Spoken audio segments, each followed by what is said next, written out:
Ready start. Chhattisgarh के दंतेवाड़ा में नक्सलियों के हमले में 11 जवानों की शहादत से एक बार फिर यही जाहिर हुआ है कि राज्य में इस मसले के हल के लिए चलने वाली तमाम कवायदों के बावजूद हिंसक समूहों की मौजूदगी कायम है। नक्सली आज भी घात लगाकर इतना बड़ा नुकसान पहुंचाने में कामयाब हो जा रहे हैं।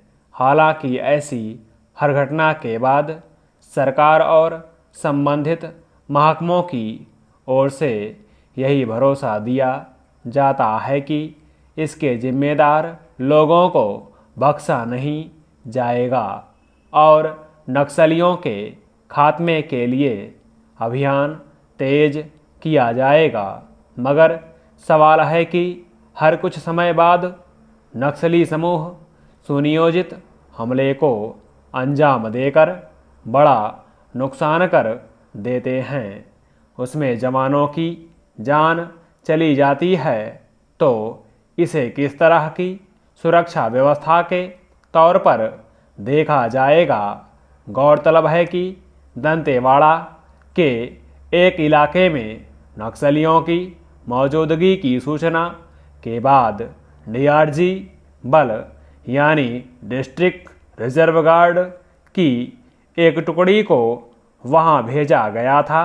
वापसी के क्रम में नक्सलियों ने अरनपुर मार्ग पर इम्प्रोवाइज्ड एक्सप्लोसिव डिवाइस यानी आईईडी विस्फोट कर दिया, जिसमें डीआरजी के 10 जवान और एक वाहन चालक की जान चली गई।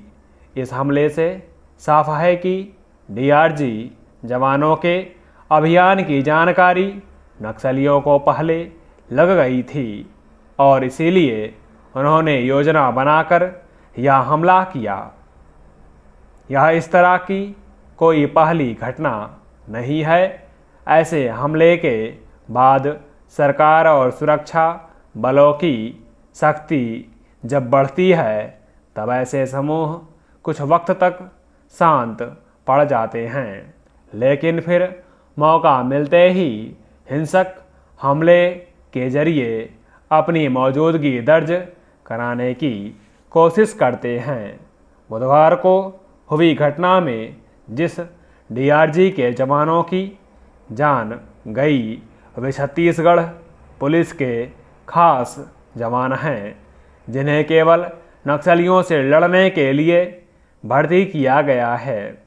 इस प्रशिक्षित समूह की विशेषता यह है कि इस समूह में आत्मसमर्पण करने वाले और बस्तर के वातावरण में पले बढ़े लोग शामिल होते हैं।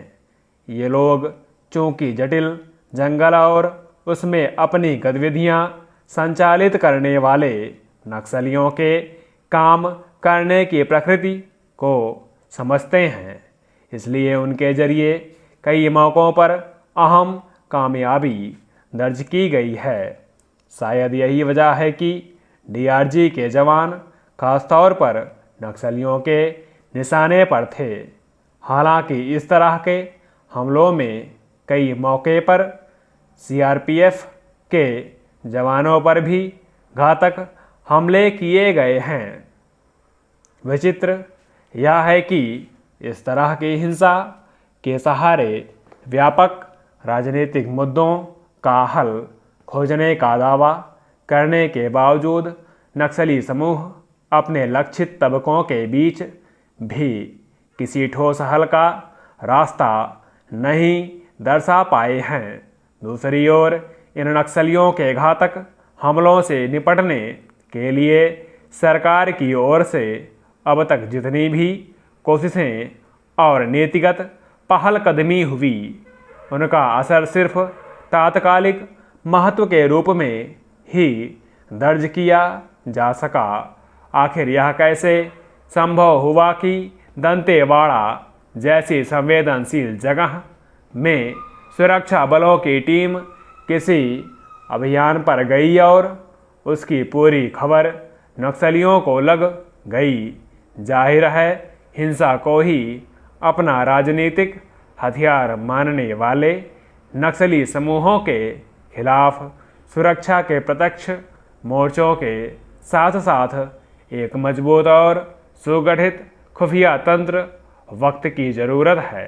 लेकिन इस पहलू पर भी शायद ठोस और रणनीतिक तरीके से काम करने की ज़रूरत है कि बेहद मुश्किल भौगोलिक क्षेत्र के रूप में जंगल में अपनी गतिविधियां संचालित करने वाले नक्सलियों के बरक्स प्रभावित इलाकों में अभावों और मुश्किल में जीवन गुजारते आम लोगों के भीतर सरकार और प्रशासन के प्रति भरोसा पैदा किया जाए, ताकि ज़रूरत पड़ने पर वे नक्सलियों से निपटने में एक अहम सहयोगी की भूमिका निभा सकें। स्टॉप।